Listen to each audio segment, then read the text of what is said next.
अस्सलाम वालेकुम वरहमतुल्लाहि वबरकातुहू। दो एक अशार ले गए फजल हुसैन चीची थाना हाज़िर कि जीम जिस वक़्त कोई यतीम हो जाए उसका लाख को टूट से ज़ोर ग्यारो। जीम जिस वक़्त कोई यतीम हो जाए उसका लाख को टूट से ज़ोर ग्यारो। फिर खुशी उसना मुड़ मुड़ कद लबी नाले बदल जाए ना सारो दौर ग्यारो।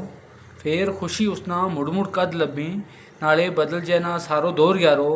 खसे जी हुकूमत विच सियासतांगे खसे जी हुकूमत विच सियासतांगे उत राज करे फिर कोई और यारो। फजल सैन यतीमा को रब राखो पीछे जग ने कलियो शोर यारो। फजल सैन यतीमा को रब राखो पीछे जग ने कलियो शोर यारो।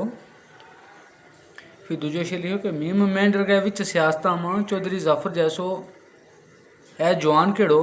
मीम मेंढर गए विच सियासता मां चौधरी जाफर जैसो है जवान केड़ो। हर मजहब कबीला ना नाल रखे इतनी रखेगो और पहचान केड़ो।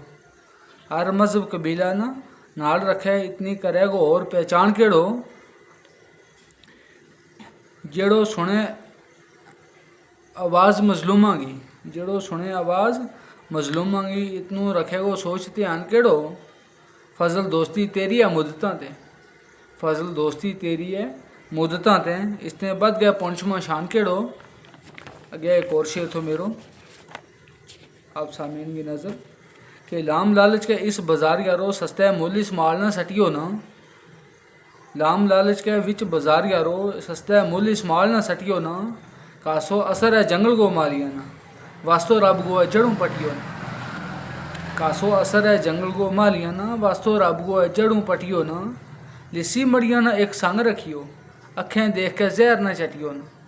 लिसी मड़िया ना एक संग रखियो अखें देख के जहर ना चटियो ना। फजल वै ना सेब की रस कासी फजल वै ना सेब की रस कासी। खटो देख अनार ना कटियो ना खटा देख अनार ना कटियो ना। खुदा हाफिज़।